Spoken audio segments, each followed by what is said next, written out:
doing what you're doing in Upgrade and doing what we're doing even in remote viewing, working with Upgrade, we're trying to empower people to understand how intention governs, how they are responsible for their frequency and how they vibrate moment to moment to moment, and how all of that, in the overall spectrum of that, not just doing the work of detecting, decoding, and objectifying data, right? Yeah. Distant in space-time. It's all the other things that lead up to that we're talking about, because those are the things that bring about this transformation in a human being.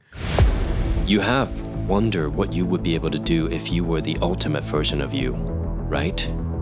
You would then have an easy time creating what you want, and yes, effortlessly enjoying life too. Now, you may know this already, the influence you have over your reality is far beyond what you've been told. Soon, you realize that your outer world is merely a mirror of your inner world, and we're here to connect the dots for you. Ladies and gentlemen, welcome to God Mode.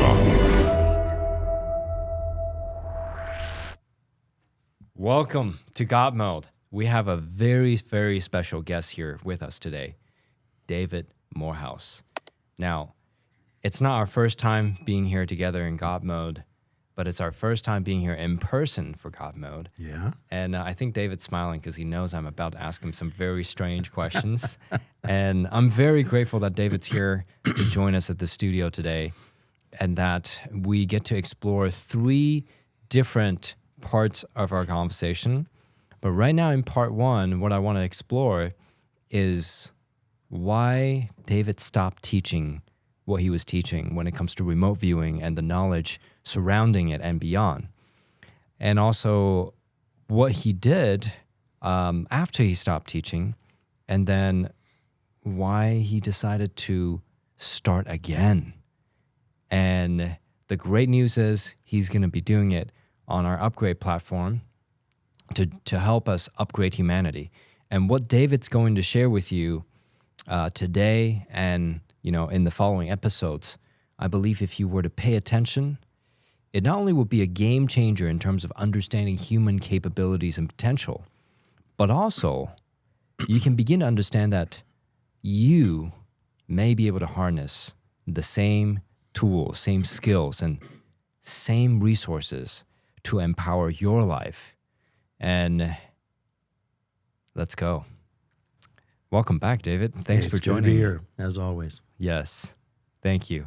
I have some very fun questions, but before I ask them, I want to jump in and ask you why you stopped teaching in the first place, if that's okay. Yeah, absolutely. It was a very difficult decision.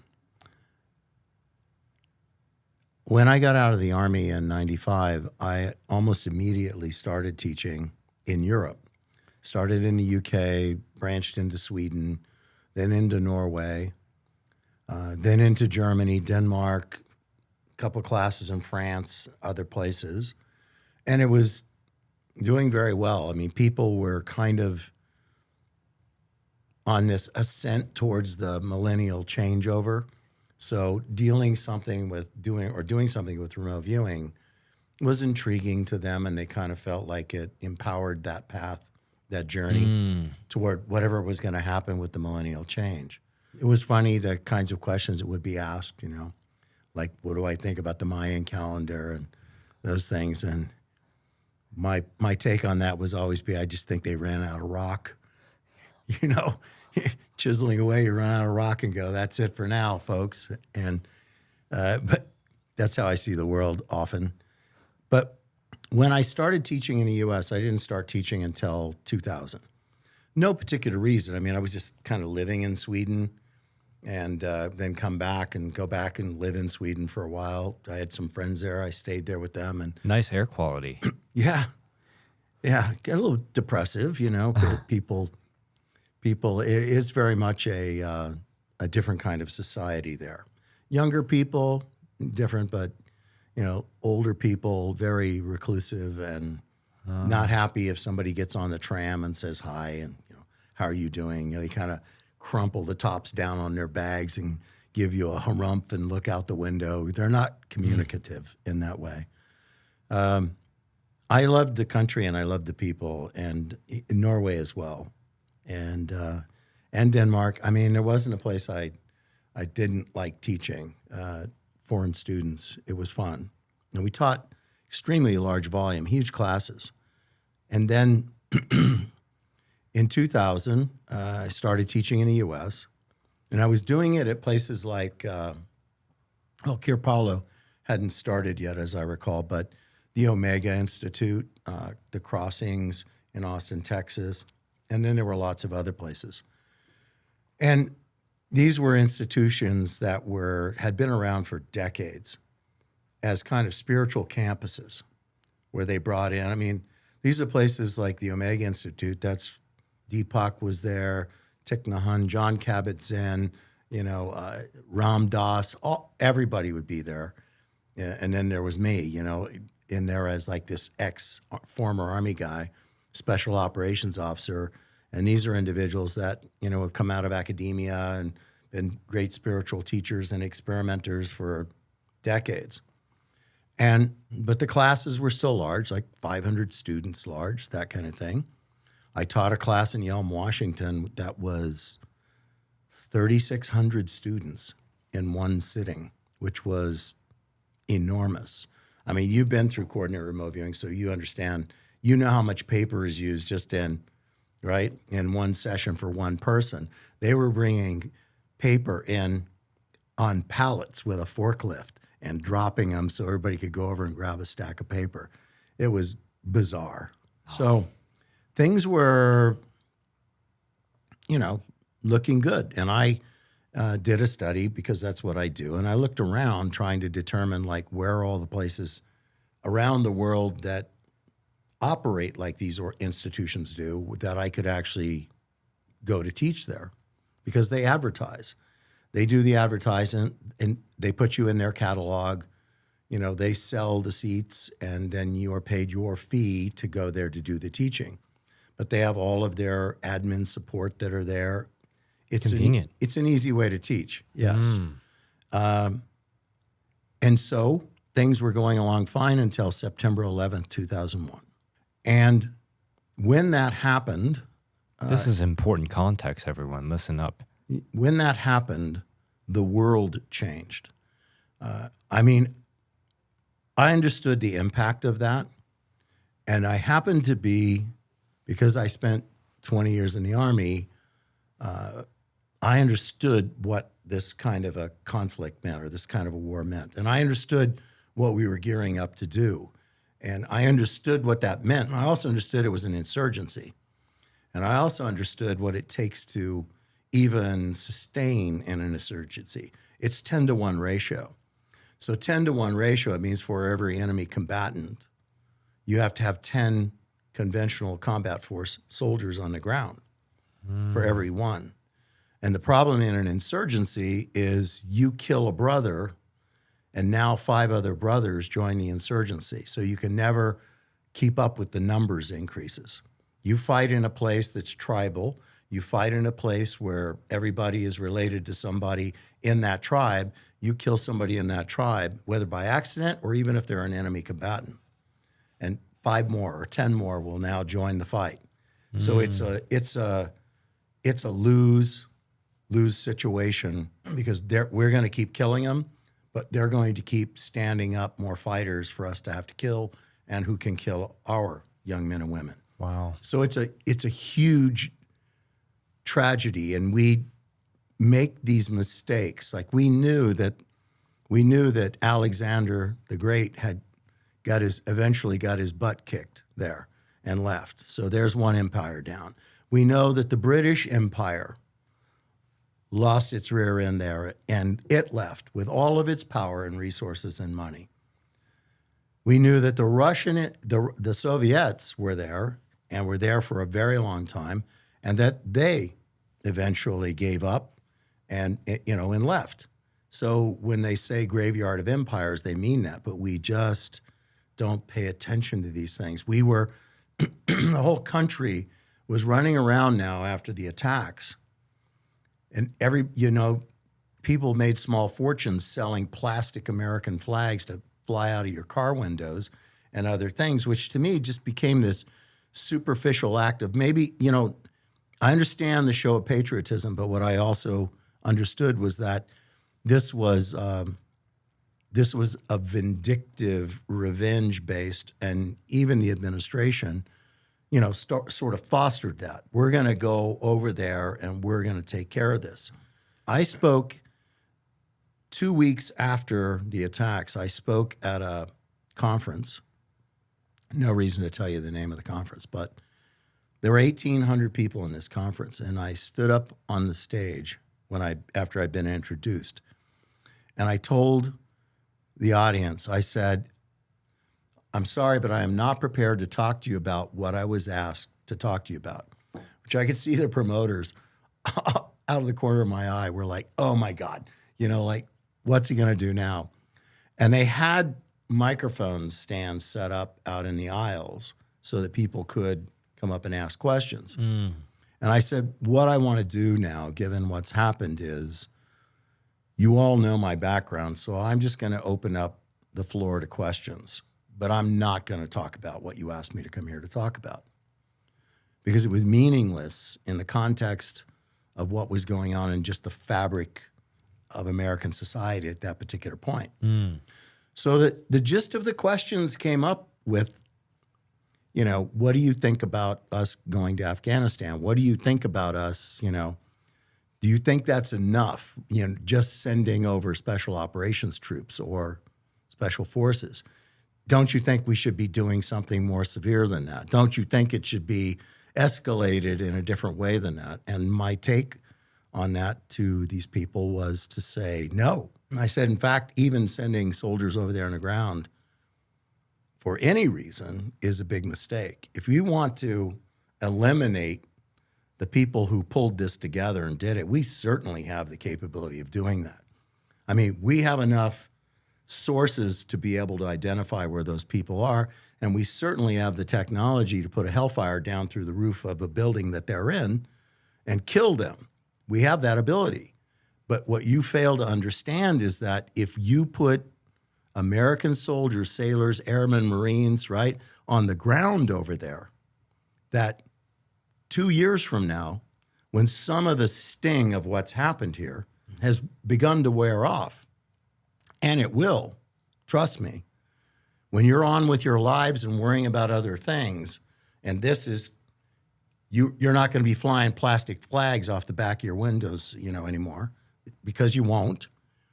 There will still be young men, American men and women, dying in the dirt of some distant land because we are there. Because once we're there, we're going to try to win, and we're going to try to fight the fight, and we're going to try to do all the things that we're saying we're trying to do. And the truth of it is, we never did, and we never could, and history tells us that it was never going to be successful. But as I said to them, because I could now see the tension in the people building, right? Because what they wanted me to do was talk about why I thought they should escalate it or do something else, be more powerful in our presence there, more powerful in our revenge, extracting a toll on those who supported what happened or those who participated in what happened. And again, my take, as I said to them, 5 years from now, some of you in this room are going to be dead. Some of you that are really pissed off are going to be dead. And the rest of you are going to be now 5 years down the road and living your life and not really dwelling on what happened. It always is part of the human condition. You are not going to be as angry as you are right now. So I only beg you to stop and think about what you're cheerleading here. Stop and think about what you're hoping your country does. Because 5 years from now, or 10 years from now, we are still going to be there. And while you have long since forgotten this, you may never forget that it happened, but this will not be part of your daily memory. There are going to be thousands at that point of young men and women. Maybe somebody could have found the cure for cancer. Maybe they'd be the next great Pulitzer winner. Maybe they'll be the next great politician. Maybe they could have been the next great composer, country western singer, anything, the best father, the best mother. But now they will have died in the dirt of some faraway land for nothing, because you will not extract a toll on these people. Empires have tried to extract a toll on them for thousands of years, and we will not accomplish what we're setting out to accomplish. I had no idea that I could actually extend that example out to 20 years and say that to them. And then look what happened. We did a systematic, withdrawal of forces and removal of equipment and all the other things, all this infrastructure that we said we were going to build. We built things like hospitals that were for military use, and we said, we're going to give these to the Afghans. Well, I saw the turnover of those things. They took all the X-ray machines out. They took all the infrastructure, all the computers, everything, and left them a bare building. So what good does it do to give a society like that a bare building, calling it a hospital with absolutely nothing in it? Wow. But they left helicopters. Well, helicopters were cheaper than hospital equipment, I guess, when it all gets down to it. They left them helicopters, but they didn't leave them with spare parts, and they didn't leave them with necessarily well-trained mechanics that could keep them in the air. Oh. Same thing with vehicles. They take petroleum oil, they take parts and lubricants and other things to keep them going. I mean, in 1995, a Humvee cost $2.35 a mile to drive. So if it takes $2.35 a mile to drive, and that's just in what it takes in diesel and parts, when you add it all up in its maintenance cycle, interesting. $2.35. I'm sure it's probably closer to $6 now a mile to drive it. So how is an Afghan army that can barely pay its soldiers going to keep all these vehicles we left? We left them because they served no purpose for us. Wow. In other words, they were airframes that were aged, really, that we would have cycled out for scrap or parts or something else, and we just left them there. But there was no support infrastructure for them to keep them alive and keep them going. Interesting. And we maimed, tens of thousands of our soldiers as well as Afghanis, and we lost thousands of our young men and women, and killed tens of thousands, if not hundreds of thousands, ultimately, of them. And what did we gain out of doing that? And this was the thing I tried to get through to this audience, and they wanted nothing to do with that. They acted like it was a football game, like they were cheering for their football team, And they wanted that football team to go kick ass and win, the Super Bowl for them. And it was a preposterous notion put forward even by people who should have known better. But, in my lifetime, I've now seen the Vietnam War. I've seen, the failed Iranian hostage rescue attempt. I've seen the war in El Salvador. I have seen Grenada. I have seen the invasion of Panama. I have seen Gulf War I, and now I have seen, Operation Iraqi Freedom and Operation Enduring Freedom. I have seen those. It is not something nor any soldier hopes for. I mean, every soldier wants to play in a game, wants to suit up and play in the game, but after they've seen it, they can't wait for it to be over because there's nothing good about it. And I was just disappointed in us as a people in seeing that transpire. And then the shock of that across the world kind of changed the vibration of people. So now people who were going to these places like Esalen and Kirpala and Crossings and Omega, all of their student populations began to drop across the board. It didn't matter who was there. Why? Because there was a bruising and a lower vibration pulsing throughout the society on a global scale, I might add, because it's the kind of the collective moment, right? That affects everyone's individual moment, everyone's individual reality. So there's no way you wage war in a country, particularly involving America going in and doing what we were doing with all of our coalition forces, that it does not affect everyone else. By the time we invaded Iraq, you could go to most of these institutions, and they were almost ghost towns. Really? Yeah. In the 90s, before we got to 2000, or right at 2000, there were 3,600 of these globally. 3,600 of these, some very small, some quite large. But by the time we got to 2010, 2012, there are less than 300 of them. Less than 350. There's well Like less than 300. 90% reduction. Yeah. Now, so therefore, after we invaded Iraq, by 2004, I knew that just teaching and lecturing was now no longer viable, and I understood why. And so I realized that I was going to have to shift gears and do something else to make an impact in some way. But I wasn't going to be able to continue to teach remote viewing because I wasn't making an impact on people. You only have so many hours in a day in which you can interface and do things with people. And if you used to be standing in front of 500 people, and now you're teaching a class, you've driven halfway across the country and there are 8 people in a class.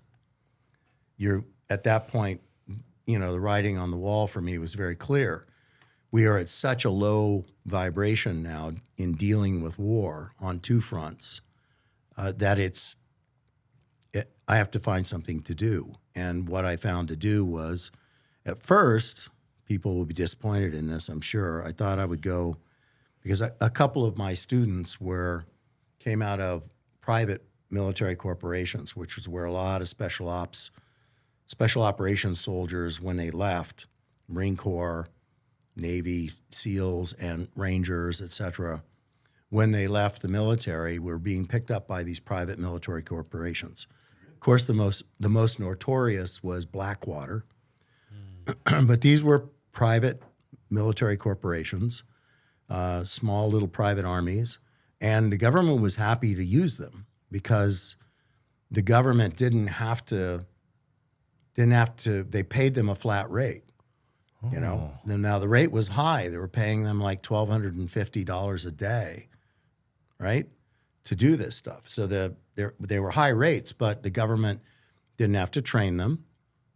They didn't have to feed them.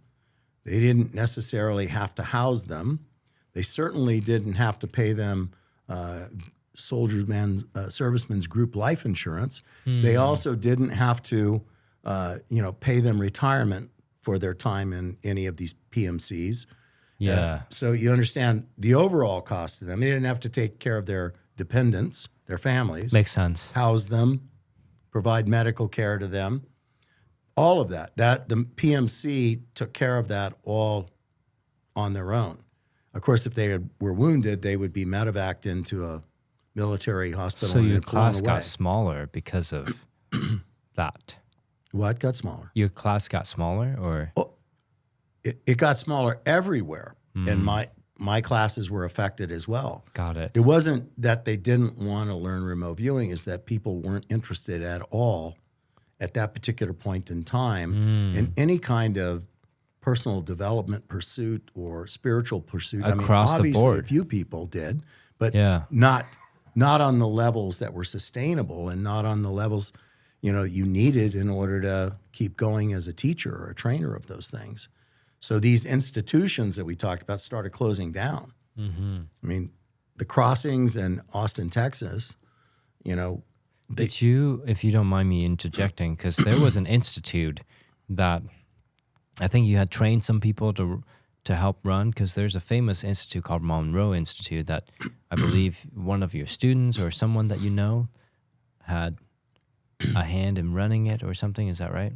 The Monroe Institute was in Faber, Virginia, and the Monroe Institute was started by Bob Monroe, who was a radio technician and may have been a host, but he took a technology that had actually been around since, I think since 1640, which was hemispherical synchronization using binaural beat. It was not an invention of his. There was an audiologist, no, not an audiologist, but a Sound engineer? science researcher. Oh, I see. Who actually used giant wax cones that were on stands, and then he sat a subject down and put the cone in either ear, and then had assistants hitting tuning forks in those cones, which were then amplified, and then the subject would describe the sensation, which was altered state, change of brainwave state, more relaxed, more excited, whatever it happened to be. And he discovered that by changing the frequencies, one in one hemisphere, one in the other hemisphere, that it was changing how the subject was feeling. That was, as I said, done in 1640. So the idea, the Monroe Institute invented it. That's not true. But the Monroe Institute then was around, and during the buildup of INSCOM, the Intelligence Security Command, under General Burt Stubblebine, with his superior, Mike Thompson, who was the Deputy Chief of Staff for Intelligence. So General Mike Thompson's a 3-star, Burt Stubblebine's a 2-star. And they were exploring all kinds of things. A lot. They were going to the Monroe Institute and asking for hemispherical hemisync tapes. They were cassette tapes in those days. So they were doing sleep learning tapes. They were doing cat napper, sound sleeper. They did a lot. They did a lot. And they were they were selling them into the government. INSCOM was buying them. INSCOM was using them. You'd see soldiers walking around with Sony Walkmans on, listening to these tapes while they were working during the day in the offices and things. Also, they were sending individuals to the Monroe Institute to explore it and try to determine whether or not it served any purpose for what they were doing at INSCOM, while remote viewing was coming into the fray and being used as an intelligence collection methodology. And what Burt Stubblebine did was commissioned an actual officer to do a study of it.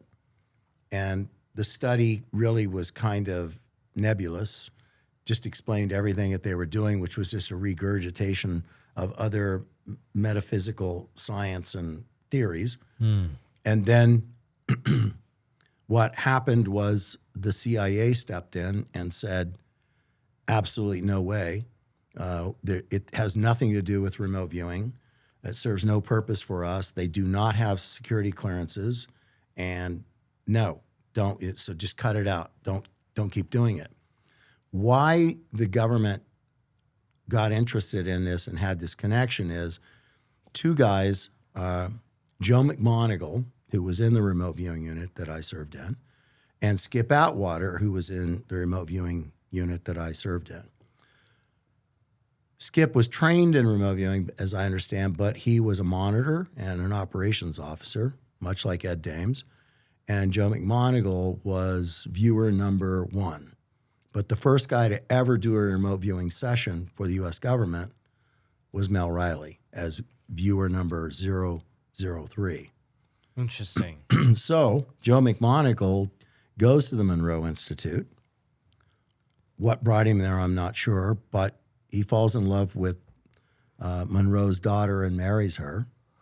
He brings his buddy Skip Atwater there when Skip retires. So now you have Joe McMonigal and Skip Atwater, both who came out of the remote viewing program there. And then you have Monroe passes away. So now Joe, Skip, and Monroe's daughter, now Mrs. McMonigal, they are running this institute. And so the idea that you could get federal contracts by, getting them to send viewers and other people there for training, well, that was a juicy proposition, and you can't blame them for trying to do that. But wow, the CIA said no, and INSCOM followed that, plus their own findings were that it was not of value. So what you would say that caused you to stop teaching, if I'm hearing you, because of the war, the vibration, as we call it, has lowered because of the war, and so people lost interest in general in many of the Across the board, from people were spiritual not to personal. interested in spiritual pursuits or personal development or personal improvement. It was extraordinarily difficult, if you can remember back at that time. I mean, you go to a gym to work out, and every television in the gym is doing nothing but showing the war. Every television is showing nothing but war over and over again. It was maddening. And that was when they started putting up all the new graphics. You couldn't watch television or newscast and just see the talking head. It had banner across the top. It was using all the colors that are designed to instill fear or worry, concern, reds and blacks and oranges, right, going underneath. And every hour at the top of the hour, they would come in and say what the security color was, right? We're amber now, or we're, this and that. Man. Constantly be on the lookout. This is going to happen. And there was just a fibrillation of angst and worry and negativity that permeated throughout the society. And it didn't stop here. It didn't stop at our borders. It went everywhere because it's a global It was sense of everywhere. that. Yeah. I was literally watching, and interesting thing was I was watching the film Matrix 1, and they cut the show in the middle of it. I thought it was a commercial break, or I was like, maybe this is part of the movie. I wasn't sure. I was a younger, I think I was already a teenager, but yeah. And I was still very young, and I remember watching the show, and I'm like, the Matrix, and then cutting it to the planes hitting the building, and I'm like, what just happened? Is this part of the film? Is it not? Is it part of the Matrix film? Long story short, found out it was the news, right? And then for the following, who knows how long, I'm sure it's the same years. All I saw was just the war, even in Hong Kong. Yeah. Which had nothing That's why to do I'm with saying it. it has a global impact. It is not human nature to want to see those things. And Yes. it just didn't get better. So the idea of thinking you were going to empower humanity or change people, you can't do it 6 to 8 of them at a time. Yeah. So I had to find something else to do until I knew that this would end. And I also knew that when it ended, we were squarely in the fourth turning of the global societal evolution, right? Which was the destructive phase. We weren't in the unraveling phase. We were in unraveling phase in the late 80s, moving into the 90s we were unraveling then as a global society.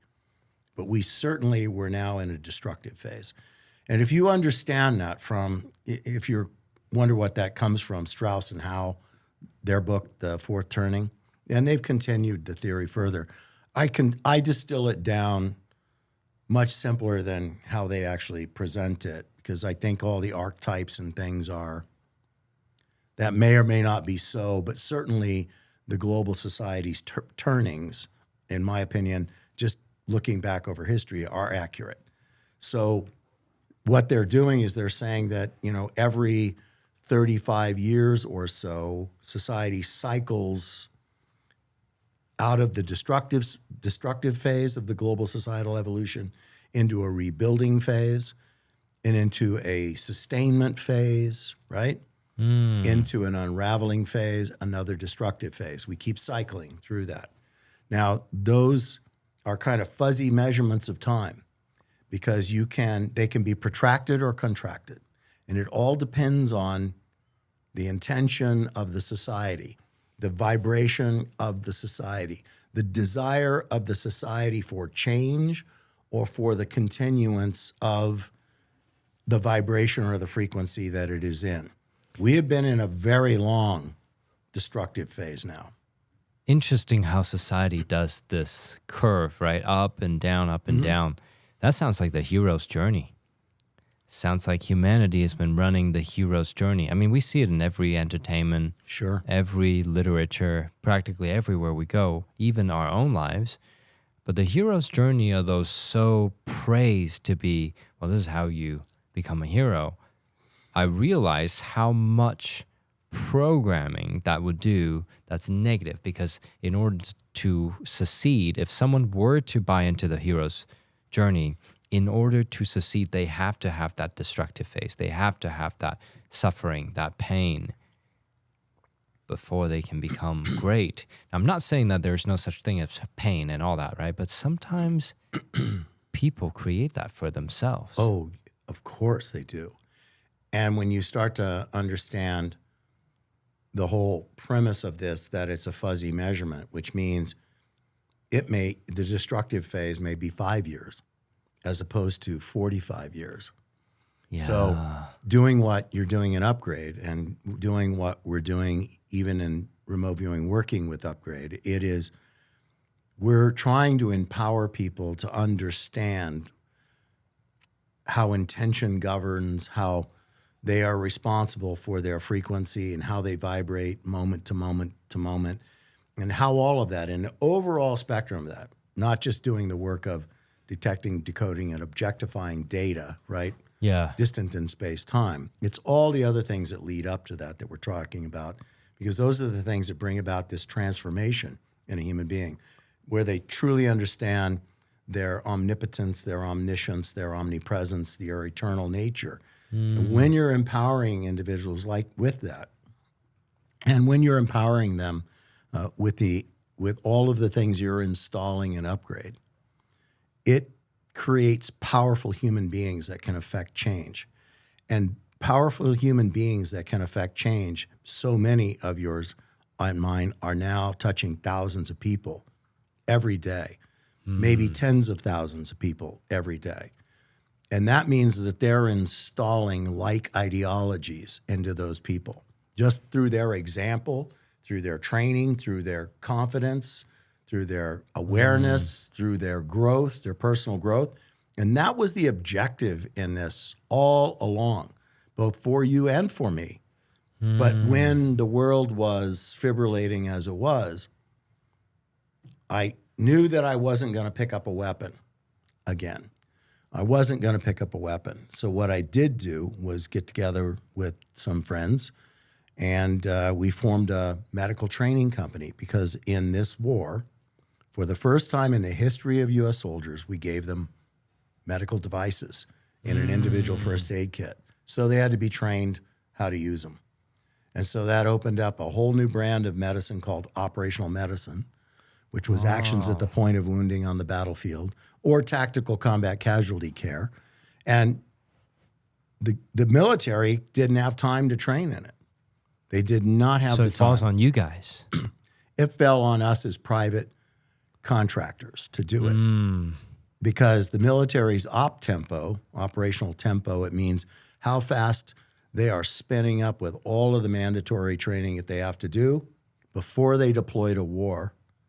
And then they come back 13 months or 18 months later, and they stand down, right? And then they start immediately recycling back up again, spinning back up, or ramping back up to deploy again, and just unit after unit. Again, we were at a 10-to-1, had to be at a 10-to-1 ratio just to sustain, and we weren't even close to that. Wow.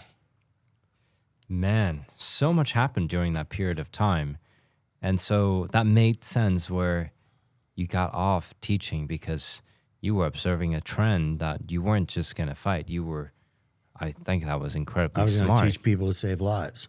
You know? Not me, but I was a trainer, and the medical providers who work with me in the company are absolute stellar heroes and human beings, and they are all combat tested and proven, and not like me, old. You know, they old. fought in the war. I mean, they fought in OIF and OEF and came out of that after their 6 years were up, and they came out to teach.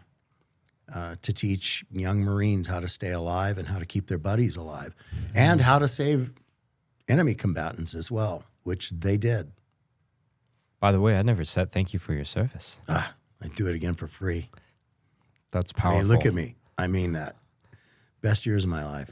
It was the greatest honor to ever have, which was to serve with those young men, you know, in the Rangers or as young paratroopers. Greatest honor of my life. Wow. Other than being with you, but you know. Hey, I'm honored. That is, you know, oftentimes I think that when people share that gratitude, when, you know, with, you know, veterans, I don't think I've ever heard a response like yours where it was so genuine and beautiful and honorable and anyway, so beautiful. I appreciate that answer. Oh, thanks. Yeah. I say it a lot. It's true. Absolutely true. And it altered the course of not only your life, but the lives of, I mean, you've trained, what, 35,000 people? In remote viewing, you know, in the split, yes. Yeah. Wow. Vast majority of that, some 23,000 before I even stopped. And then I did occasional trainings throughout, even after I stopped formally teaching, because as you know, my wife at the time and her son, they were teaching, but they found out that nobody would come to a class if I didn't show up there and spend time every day, which, okay, when I was home. A lot of time I wasn't home. I was deployed somewhere, you know, not to combat, but deployed somewhere where we were teaching. Got it. And so now you decided to start over. Yeah. To, in fact, teach with Upgrade. Could you tell the audience why? Well, first, why did I decide to come back and teach again? Because the war is over. And so now it's a time to get back to the business of healing and empowering and inspiring and helping people find their purpose and their callings and giving them the tools to be capable of doing that with and the empirical evidence of the changes in them, the transformation. Not anecdotal, not some, you know, backroom, beaded curtains, starry-eyed, new age guru kind of stuff. Actual empirical evidence, taught scientifically, measured scientifically. Very. Right? Yes. And that is precisely what you do. That is what happens with Upgrade. And you're even taking it to the next level with peer-reviewed research, you know, psychologists and psychiatrists involved in the measurement of you know, body fluids and other things, enzymes and other markers, biomarkers that are indicating change. And so the combination of the two of us together and working this is a perfect time. It's an optimal time, and the world deserves it. The world deserves it. Wow. Love that. And why Upgrade, right? Like, what's the difference between Upgrade? And I'd love the audience to hear your perspective, because, of course, you know, you and I have been talking, and I know your perspective. Why do you think Upgrade is different than any other personal development, you know, platform that is worthy of you coming in and sharing with us, and vice versa? I've never found one. Well, first of all, I know you, and you're a friend, and you're one of my former students. Yes. So I know you understand what I'm doing, and I know you understand what you learn from what happens there. Yeah. But I have seen your work, and I have been around the early versions of the technology you work in. I saw it in the 70s. Like the NLP stuff? The NLP stuff, I saw it in the 70s, and I knew exactly what it was. It was right around the time that I was getting into special operations. I was coming through university and then special operations. And then I saw it in the 80s. It was around, and I know where it was. I know what it went. You knew it intimately, too. Yes. It was in a lot of places. And I saw spin-offs of it. It evolved into and was being explored by intelligence services, for interrogation techniques. It was being brought into the military for different things that they were working on it. In part, the whole Army's organizational effectiveness program spun out of a version of NLP. All of this happened in the 70s, along with all the other things that were taking place in the 70s. You know, the 1st Earth Battalion, Task Force Delta, think tank for how are we going to redesign the Army? That was the big deal. What are we going to do? It's an all-volunteer Army now. Geez, we haven't done that. We haven't done that in decades, so how are we going to make this happen?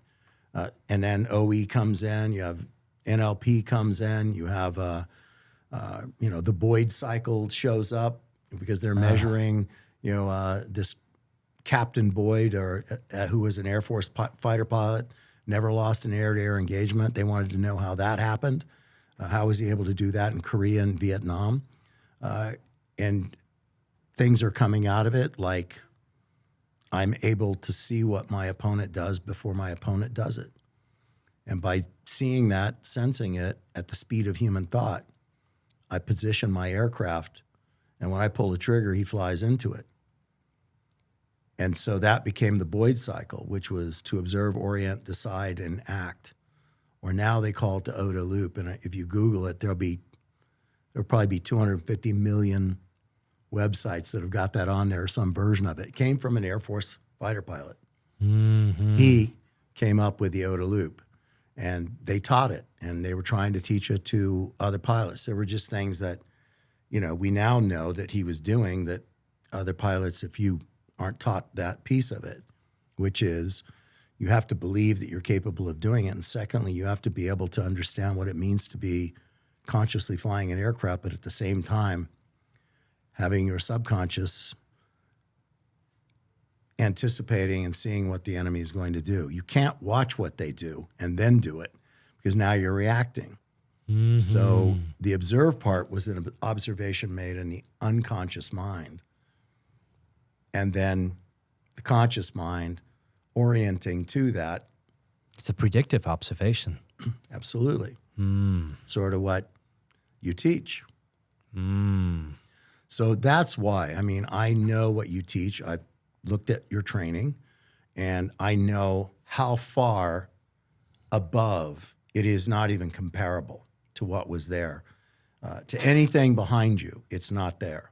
And I also know that you pulled together from the greatest minds in that work and have pulled it together and also put your own interpretations and own proven work in that.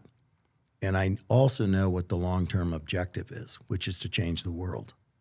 And you do that one person at a time, or as many as we can get in a classroom at a time. Mm-hmm. Well, I appreciate you saying those things. And I mean it. Thank you. Thank you. It's a great honor to have you with us. I remember from when I saw your work before I ever met you, and I was like, man, I gotta find a way to train with David because you were one of the masters that I was seeking. And my goal was, how do I live 1,000 lives without living 1,000 lives and learn the wisdoms of 1,000 lives? But I didn't want to learn the wisdom of some guy who didn't know what he was doing. I wanted to learn from the true masters.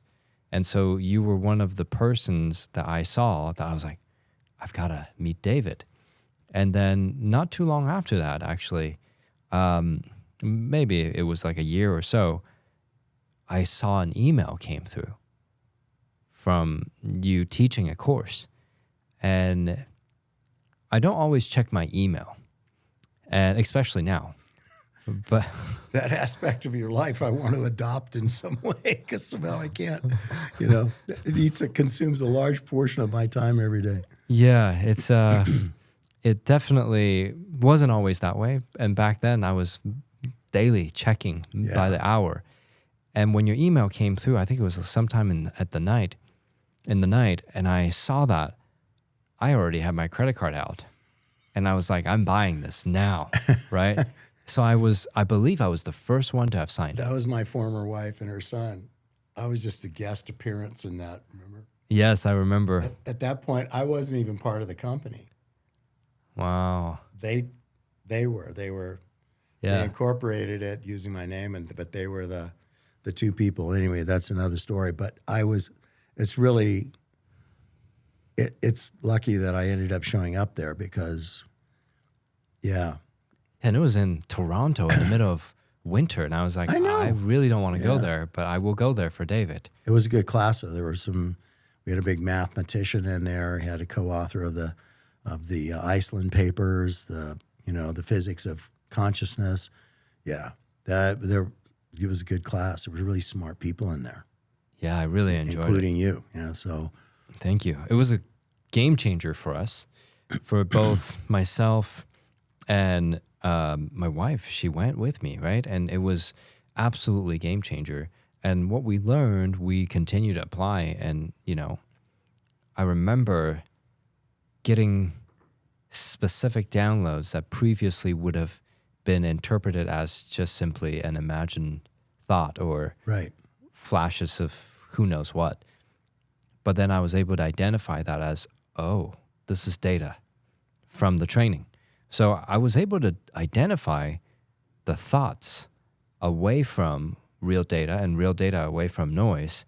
And my life changed from that moment on, as simple as those things, because being someone who likes to aggregate data and learnings and wisdom into a system that's cohesive and easy to implement in modern day, I see a lot of the works of the great masters over the centuries and millennia as oftentimes encoded or encrypted knowledge with so many secrets hidden in plain sight. But with the trainings I got from you from remote viewing, I was like, wow, I can clearly identify what they're trying to say rather than what they were saying. And it was actually applicable and gave me tangible results. And I can test it across, multiple different masters and aggregate their knowledge. Long story short, I was